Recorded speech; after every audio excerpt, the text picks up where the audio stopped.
समाज कार्य के अंतर्गत जब हम विभिन्न विषयों के संबंध में बात करते हैं तो समाज कार्यकर्ता का यह उत्तरदायित्व हो जाता है कि समाज में व्याप्त समस्याओं के संबंध में भी वह जानकारी प्राप्त करे, क्योंकि बिना ज्ञान के वह उस ज्ञान के आधार पर जब व्यवहार में उसका उपयोग लेगा तो इसके लिए आवश्यकता है सैद्धांतिक परिप्रेक्ष्य को समझने की या उन समस्त कारणों को जानने की जो किसी न किसी रूप में प्रत्यक्ष या अप्रत्यक्ष रूप से किसी समस्या के लिए उत्तरदायी है। तो जब हम बात मानसिक स्वास्थ्य की करते हैं तो मानसिक स्वास्थ्य के साथ साथ हम मानसिक रोग की भी चर्चा करते हैं कि समाज में जैसे जैसे औद्योगिकरण की प्रक्रिया तीव्र हो रही है, जैसे जैसे नगरों का विकास हो रहा है, जैसे जैसे पाश्चात्य मूल्य भारतीय समाज पर हावी हो रहे हैं, या हम कहें वैश्वीकरण के प्रभाव का भी परिणाम ये हो सकता है कि समाज में अनेक प्रकार की समस्याएं उत्पन्न हो रही हैं। उन्हीं समस्याओं में से एक समस्या जिसकी चर्चा आज हम करेंगे वो है मानसिक स्वास्थ्य। मानसिक स्वास्थ्य का अर्थ, परिभाषा और लक्षण तो हमने पहले भाग में कर लिया। आज हम मानसिक स्वास्थ्य के साथ साथ मानसिक रोग के वे कौन से कारण हैं जो किसी न किसी रूप में मानसिक बीमारियों को प्रस्फुटित करते हैं, मानसिक बीमारियों को विकसित करते हैं। तो मूल रूप से मानसिक रोग के कौन कौन से कारण हैं? वैसे तो हम करते हैं कि औद्योगिकरण, नगरीकरण, ये सारी की सारी किसी न किसी रूप में रोग को उत्पन्न करते हैं, पर उन व्यवस्थित कारणों की भी चर्चा करें जिससे कि हम समझ सकें कि समाज में अगर मानसिक रोग है तो समाज कार्यकर्ता की जो भूमिका है वह यह कि उन कारणों को जानकर उसका निदान कर सके, उसका समाधान कर सके और रोगी को स्वस्थ बनाने में अपनी सकारात्मक भूमिका का निर्वहन कर सके। तो जब हम मानसिक स्वास्थ्य की बात करते हैं तो हम कहते हैं मानसिक स्वास्थ्य का मतलब हमारे मन और मस्तिष्क की स्थिति से होता है, जो हमारी सोचने की, समझने की और भावनाओं को महसूस करने की क्षमता को प्रभावित करता है। अगर हम मानसिक रूप से स्वस्थ हैं तो हमारी सोचने की क्षमता, हमारी समझने की क्षमता और हमारी भावनाओं को महसूस करने की क्षमता पूर्ण रूप से विकसित हो जाती है और हम समझने की स्थिति में आ जाते हैं। लेकिन कई बार जब मानसिक स्वास्थ्य में नकारात्मक स्थिति उत्पन्न होती है तो ये सारी स्थितियां प्रभावित होती हैं। मानसिक स्वास्थ्य जीवन के हर पहलू पर असर डालता है, जैसे कि हमारे रिश्तों पर, हमारे काम पर और हमारी समग्र जीवन शैली पर भी मानसिक स्वास्थ्य का प्रभाव पड़ता है। मानसिक स्वास्थ्य वह स्थिति है जब एक व्यक्ति मानसिक, भावनात्मक और सामाजिक दृष्टिकोण से अच्छा महसूस करे। यह केवल मानसिक बीमारी का अभाव नहीं है, बल्कि जीवन को पूरी तरह से समझने और खुशी से जीवन की स्थिति से संबंधित है। मानसिक स्वास्थ्य का हमारे रोजमर्रा के जीवन पर गहरा प्रभाव पड़ता है, क्योंकि हमारे विचारों, महसूस करने और कार्य करने के तरीकों को निर्धारित करता है। यदि कोई व्यक्ति शारीरिक रूप से स्वस्थ है लेकिन उसका मानसिक स्वास्थ्य खराब है तो उसे अपने जीवन में कई प्रकार की समस्याओं का सामना करना पड़ेगा। मानसिक स्वास्थ्य व्यक्ति को उसकी क्षमताओं का एहसास कराता है, उसे विश्वास दिलाता है कि वह जीवन में तनाव का सामना कर सकता है और अपने काम या क्रियाओं के माध्यम से अपने समुदाय के विकास में योगदान दे सकता है। मानसिक विकार व्यक्ति के स्वास्थ्य संबंधी व्यवहार, निर्णय, नियमित व्यायाम, पर्याप्त नींद, सुरक्षित यौन व्यवहार आदि को प्रभावित करता है और शारीरिक बीमारियों का खतरा बढ़ाता है। मानसिक बीमारी के कारण व्यक्ति को बेरोजगारी, टूटते परिवार, गरीबी, नशीली दवाओं के दुरुपयोग और इससे जुड़े अपराधों में भागीदार बनता है या बनाना पड़ता है या उसको बनना पड़ता है। अगर व्यक्ति का मानसिक स्वास्थ्य अच्छा है तो वह जीवन भी अच्छा होगा, क्योंकि हम जानते हैं कि मानसिक स्वास्थ्य अगर व्यक्ति का अच्छा है तो समस्त कार्यों को बहुत सुचारू रूप से सही परिप्रेक्ष्य में अंजाम दे सकता है। लेकिन अगर मानसिक स्वास्थ्य में किसी भी प्रकार की बाधा है, अर्थात किसी भी प्रकार की व्याधि है या किसी प्रकार का रोग या बीमारी है, तो उसके स्वास्थ्य पर भी उसका प्रभाव पड़ता है। क्योंकि जब हम आयुर्विज्ञान के समाजशास्त्र की बात करते हैं, मेडिकल सोशियोलॉजी की बात करते हैं, तो उसमें एक बीमारी की हम बात करते हैं, उस बीमारी को हम साइकोसोमेटिक रोग कहते हैं, मन कायिक रोग, अर्थात मस्तिष्क से व्यक्ति के शरीर पर रोग उत्पन्न होता है। अगर मस्तिष्क स्वस्थ नहीं है तो शरीर भी स्वस्थ नहीं रह पाएगा। इसीलिए हम कहते हैं मानसिक स्वास्थ्य अपने आप में बहुत महत्वपूर्ण बिंदु है, जिसकी चर्चा अगर हम करें तो उन कारणों को भी समझने का प्रयास करें कि वे कौन से कारण हैं जो मानसिक रोग को, मानसिक व्याधियों को या अवसाद को उत्पन्न करते हैं। जब मानसिक स्वास्थ्य की बात करते हैं तो मानसिक स्वास्थ्य को कई तरीके से परिभाषित भी किया जा सकता है। WHO, वर्ल्ड हेल्थ ऑर्गेनाइजेशन या विश्व स्वास्थ्य संगठन ने मानसिक स्वास्थ्य की परिभाषा देते हुए कहा कि मानसिक स्वास्थ्य सिर्फ मानसिक विकारों की अनुपस्थिति नहीं है, बल्कि यह एक ऐसी स्थिति है जिसमें व्यक्ति अपनी क्षमताओं को पहचानता है, जीवन के सामान्य तनावों का सामना कर सकता है, उत्पादक रूप से काम कर सकता है और अपने समुदाय में योगदान दे सकता है। उसे हम मानसिक स्वस्थ व्यक्ति कहेंगे। यह परिभाषा मानसिक स्वास्थ्य को केवल बीमारी के रूप में नहीं, बल्कि एक समग्र कल्याण के रूप में समझाने पर बल देती है। अर्थात इन टोटलिटी, अगर व्यक्ति समस्त कार्यों को सुचारू रूप से कर सकता है तो वह व्यक्ति मानसिक स्वस्थ है। सरल शब्दों में मानसिक स्वास्थ्य वह स्थिति है जब व्यक्ति का मन और मस्तिष्क संतुलित, सकारात्मक और सक्रिय रहता है। अर्थात जब व्यक्ति मानसिक रूप से स्वस्थ होगा तो वह समस्त प्रकार की बाधाओं का बहुत सुंदर तरीके से संतुलन स्थापित कर सकता है, प्रबंधन कर सकता है। उन बाधाओं को दूर करने में उसकी अपनी महती भूमिका हो सकती है, अर्थात वह सक्रिय भी हो सकता है। अगर किसी व्यक्ति को दैनिक जीवन में कुछ चुनौतियों का सामना करना पड़ रहा है, जैसे बहुत पढ़ाई का दबाव हो, नौकरी की चिंता हो या पारिवारिक जिम्मेदारियों को, तो एक अच्छा मानसिक स्वास्थ्य उसे इस तनाव को प्रभावी ढंग से संभालने में सक्षम बनाता है। अर्थात मानसिक स्वास्थ्य व्यक्ति को उस रूप में विकसित करने या उन समस्त संतुलन को विकसित करने में महती भूमिका निभाकर उसे समस्त कार्यों को सुचारू रूप से करने के लिए पृष्ठभूमि प्रदान करता है। इसलिए हम कहते हैं मानसिक स्वास्थ्य व्यक्ति को संतुलित बनाता है, समाज में सकारात्मक भूमिका को निर्वहन करने में योगदान देता है। जैसे हम मानसिक स्वास्थ्य की बात सकारात्मक परिप्रेक्ष्य में करें तो कोई लड़की परीक्षा की तैयारी कर रही है, पढ़ाई का बोझ तो है, लेकिन वह इसे समय प्रबंधन, टाइम मैनेजमेंट और छोटे छोटे ब्रेक लेकर संतुलित कर रही है। वह नियमित व्यायाम करती है, स्वस्थ भोजन करती है या खाती है और अपने दोस्तों से बातचीत कर अपना मूड ठीक रखती है। यह उसके मानसिक स्वास्थ्य के संतुलित होने का उदाहरण, जिसको हम कहते हैं पॉजिटिव मेंटल हेल्थ।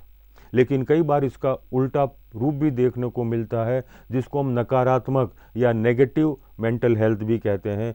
किसी लड़के के ऊपर नौकरी का अत्यधिक दबाव है या पढ़ाई का बहुत अधिक दबाव है, वह तनावग्रस्त रहता है, ठीक से सो नहीं पाता और छोटी छोटी बातों पर चिड़चिड़ा हो जाता है। उसकी सोचने समझने की क्षमता और काम की उत्पादकता में गिरावट आ गई है।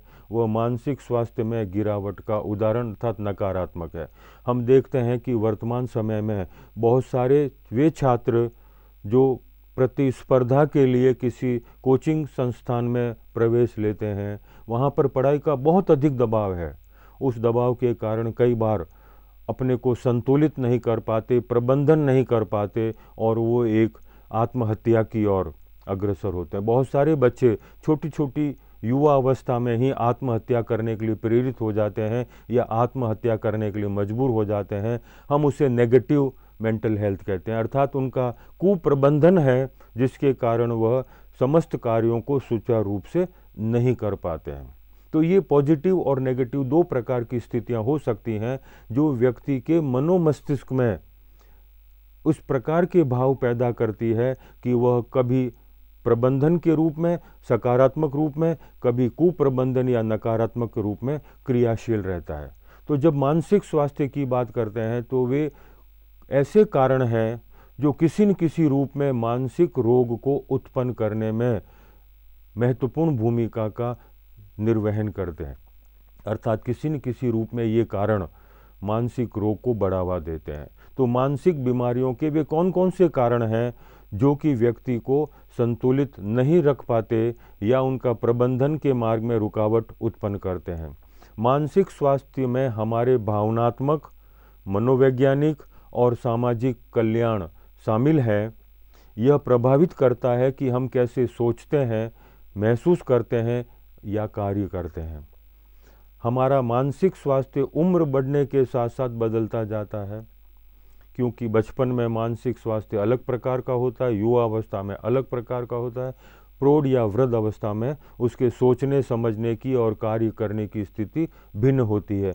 अपने जीवन के दौरान अगर आप मानसिक स्वास्थ्य समस्याओं का अनुभव करते हैं तो इसके बारे में जानना, डॉक्टर की मदद लेना और इलाज करवाना बेहद ज़रूरी है, क्योंकि ये हमारी सोच, मनोदशा और व्यवहार को प्रभावित कर सकते हैं। ऐसे कई अन्य कारण भी हैं जो कि मानसिक स्वास्थ्य समस्याओं में योगदान करते हैं।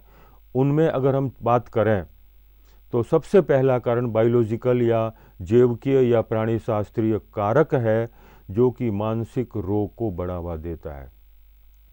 मानसिक बीमारी में जैविक कारकों की भूमिका को समझना महत्वपूर्ण है। जैविक कारक उन कारकों को दर्शाते हैं जो शारीरिक और तंत्रिका तंत्र से जुड़े हुए हैं। मानसिक बीमारी में शामिल मुख्य जैविक कारकों की अगर हम बात करें तो सबसे पहला जो महत्वपूर्ण कारक है वो है जेनेटिक्स, आनुवांशिकता, अर्थात माता पिता से बच्चों में और बच्चों से उनके बच्चों में जिस प्रकार से वंशानुगत विशेषताएं हस्तांतरित होती हैं, उसी तरह मानसिक रोग भी माता पिता से बच्चों में और बच्चों से उनके बच्चों में भी हस्तांतरित होता है। आनुवांशिकता की बात करें तो मानसिक बीमारी में आनुवांशिकता का एक महत्वपूर्ण रोल है या भूमिका है।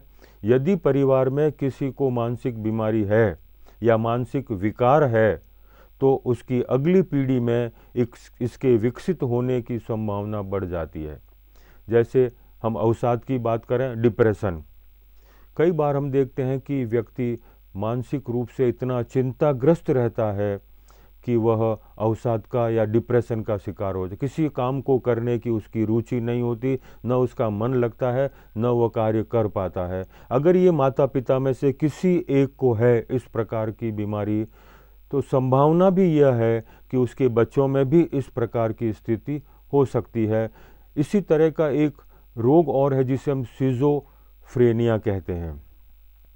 सिजोफ्रेनिया में हमेशा भय या भ्रम की स्थिति बनी रहती है और किसी प्रकार का कार्य करने की उसकी इच्छा या लगन नहीं होती। हम कहते हैं ये सिजोफ्रेनिया का रोगी है।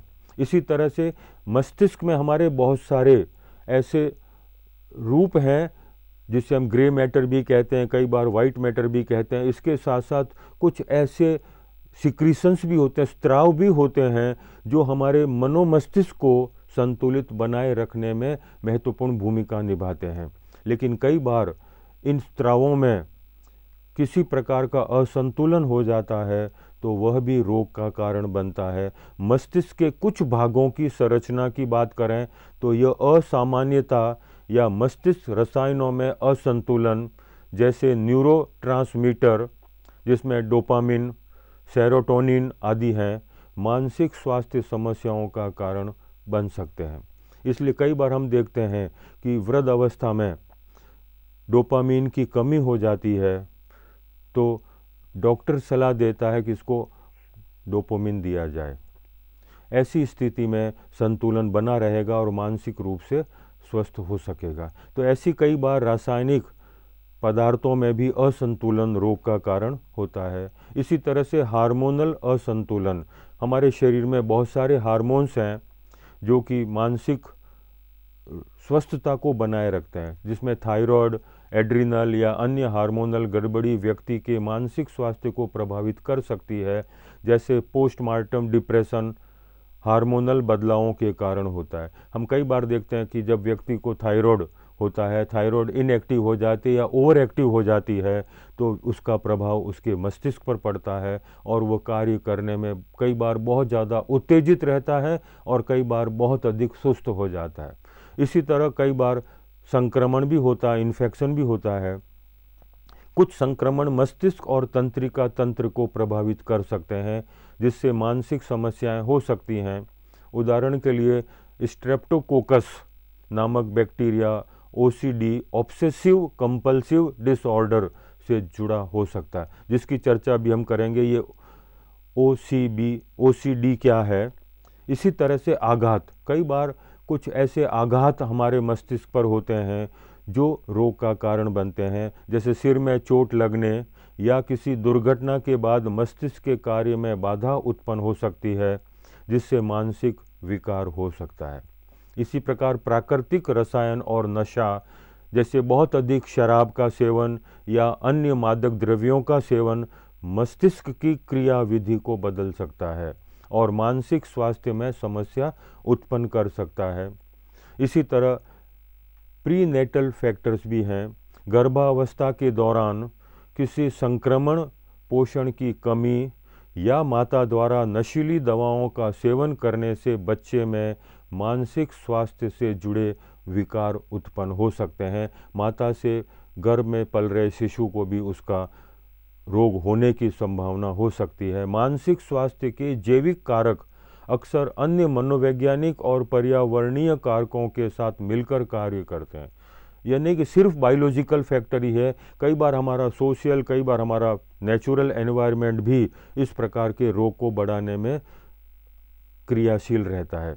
इसी तरह मानसिक स्वास्थ्य समस्याओं का पारिवारिक इतिहास, कई बार ऐसी हिस्ट्री भी होती है कि पेरेंट्स को कोई रोग है या उस समय जिस तरह का माहौल था सामाजिक या पर्यावरणीय, उसका प्रभाव आने वाली जनरेशन पर भी पड़ता है। मानसिक स्वास्थ्य समस्याओं का पारिवारिक इतिहास किसी व्यक्ति के मानसिक विकारों के प्रति संवेदनशीलता को प्रभावित कर सकता है। पारिवारिक इतिहास का महत्व इसलिए है क्योंकि कुछ बीमारियां या कुछ मानसिक बीमारियां आनुवांशिक रूप से जुड़ी हो सकती है। परिवार के किसी सदस्य जैसे माता पिता, भाई बहन या दादा दादी में मानसिक विकार होने से व्यक्ति के मानसिक स्वास्थ्य समस्याओं से ग्रस्त होने की संभावना हो सकती है। इसलिए कई बार डॉक्टर के पास हम जाते हैं तो डॉक्टर हमारी हिस्ट्री पूछता है, इतिहास जानने का प्रयास करता है कि अगर इतिहास में कहीं ऐसी बात है तो उसका प्रभाव इस व्यक्ति के साथ जुड़ सकता है। जैसे डिप्रेशन, परिवार में इसके होने का 40 से 50% तक जोखिम होता है। सिजोफ्रेनिया, सामान्य जनसंख्या में इसका जोखिम 1% है, लेकिन यदि माता पिता में से किसी एक को यह विकार है तो यह जोखिम बढ़कर 10% हो सकता है। बाइपोलर डिसऑर्डर, इसके आनुवांशिक जोखिम काफ़ी अधिक होते हैं। तो ये ऐसे उदाहरण हैं जो हिस्ट्री के साथ साथ एक पीढ़ी से दूसरी पीढ़ी में हस्तांतरित होते हैं। इसी तरह अगर हम बात करें तो बचपन में कोई आघात हुआ हो, जिसे चाइल्डहुड ट्रॉमा कहते हैं, किसी बच्चे के जीवन में अत्यधिक भय, खतरे या दर्द से जुड़े अनुभवों का परिणाम होता है। ये अनुभव बच्चे के मानसिक, शारीरिक और भावनात्मक विकास पर गहरा प्रभाव डाल सकते हैं। बचपन के आघात के कई कारण हो सकते हैं, जैसे शारीरिक शोषण, माता पिता देखभाल करता या किसी और के द्वारा हिंसक व्यवहार करना, बार बार पीटना, मारपीट करना या चोट पहुंचाना, ये शारीरिक शोषण के ही उदाहरण हैं और इन शारीरिक शोषण का प्रभाव बच्चे के मस्तिष्क पर पड़ता है और मानसिक रोग का कारण बनता है। इसी तरह यौन शोषण भी है, सेक्सुअल एब्यूज़, बच्चे का शोषण करना या उसे ऐसी स्थिति में डालना जिससे उसकी सुरक्षा और मासूमियत खतरे में आ जाए।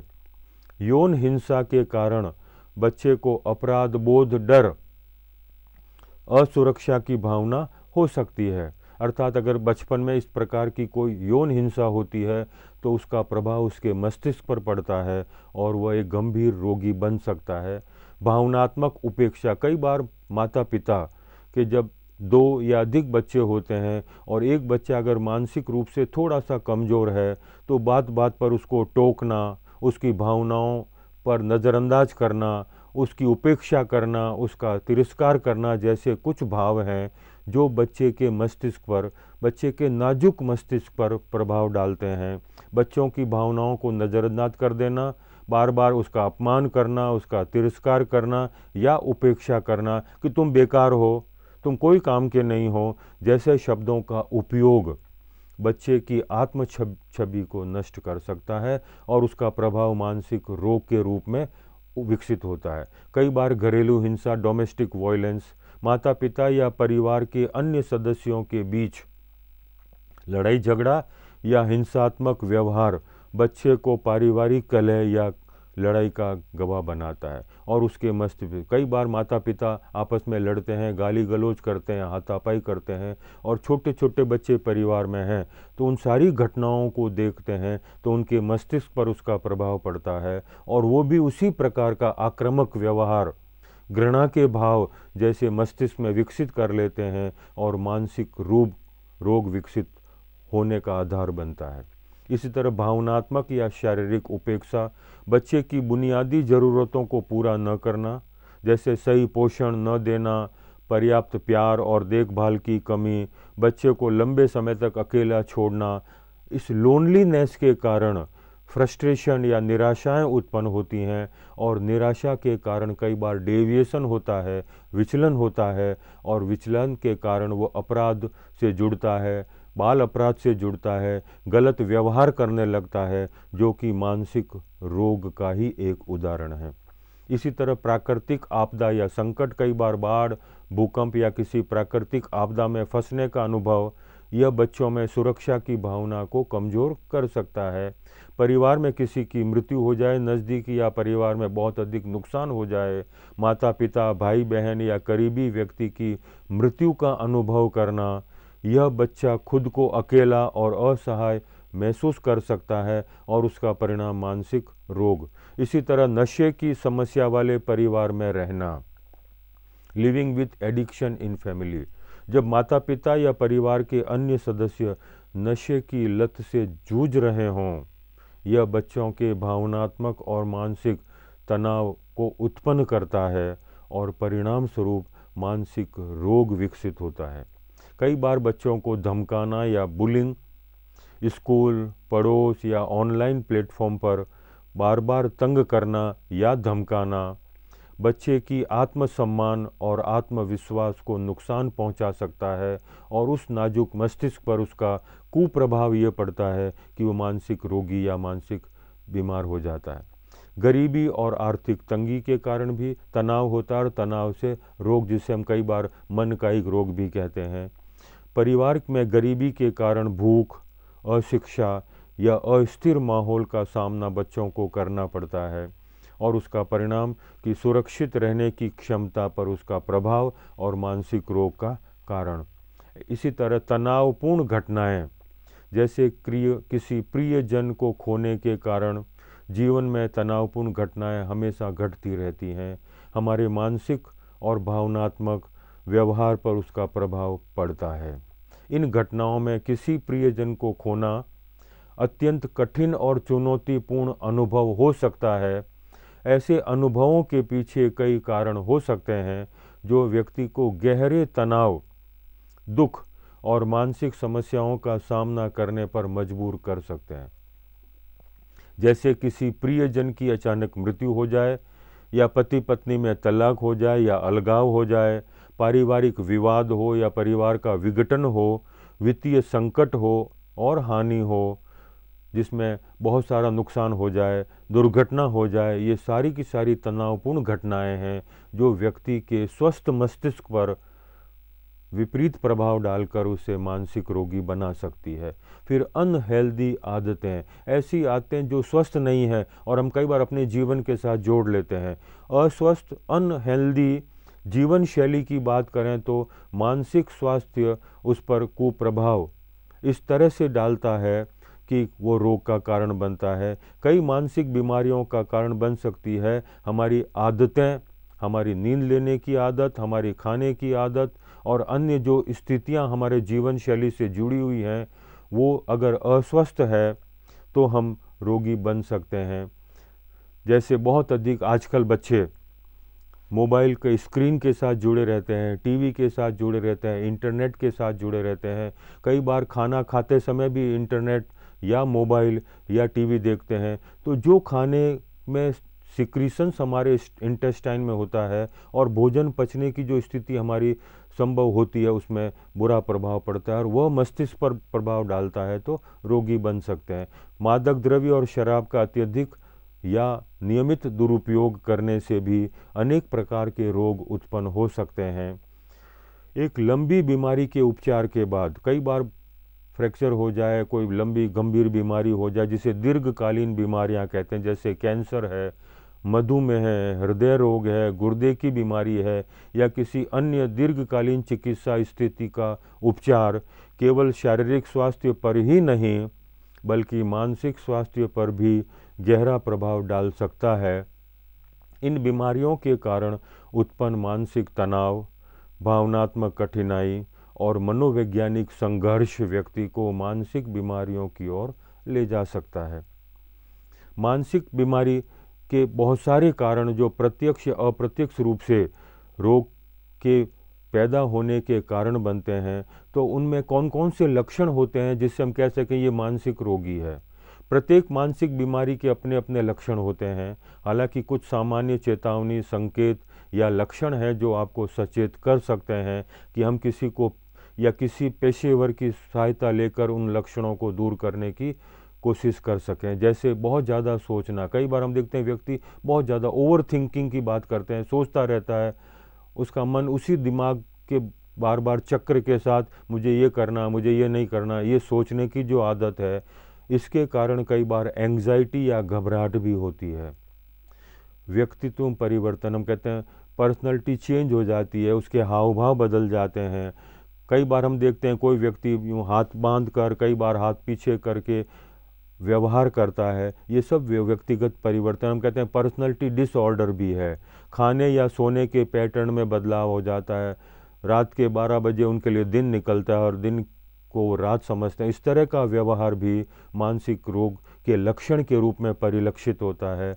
समस्याओं और दैनिक गतिविधियों को करने में असमर्थता, ज़्यादा चिंता करना, लंबे समय तक अवसाद और उदासीनता, ज़्यादा गुस्सा, बात बात पर गुस्सा या हिंसक व्यवहार करना, आत्महत्या के बारे में सोचना या खुद को नुकसान पहुंचाना, बहुत ज़्यादा मूड स्विंग, कभी बहुत खुशी, कभी बहुत गम, कई बार बहुत ज़्यादा हिंसक, कई बार बहुत नरम व्यवहार, ये सब ऐसे लक्षण हैं। या उन तनावों के कारण बार बार शराब की ओर जाना, मादक द्रव्य की ओर आकर्षित होना, ये सब लक्षण हैं जो हम बताते हैं कि यह व्यक्ति मानसिक रोगी हो सकता है। इन सारे कारणों और लक्षणों के आधार पर हम कह सकते हैं कि मानसिक बीमारी कई कारणों से उत्पन्न हो सकती है, जिनमें जैविक, मनोवैज्ञानिक, सामाजिक और पर्यावरणीय कारण प्रमुख हैं। ये बीमारियां व्यक्ति के मस्तिष्क के रसायन, आनुवांशिक प्रवृत्तियों, तनावपूर्ण घटनाओं, जीवन शैली और आघात से संबंधित हो सकती है। मानसिक बीमारियों की विशेषताएं व्यक्ति के विचारों, भावनाओं, व्यवहारों और जीवन की दैनिक गतिविधियों पर गहरा प्रभाव डालती है।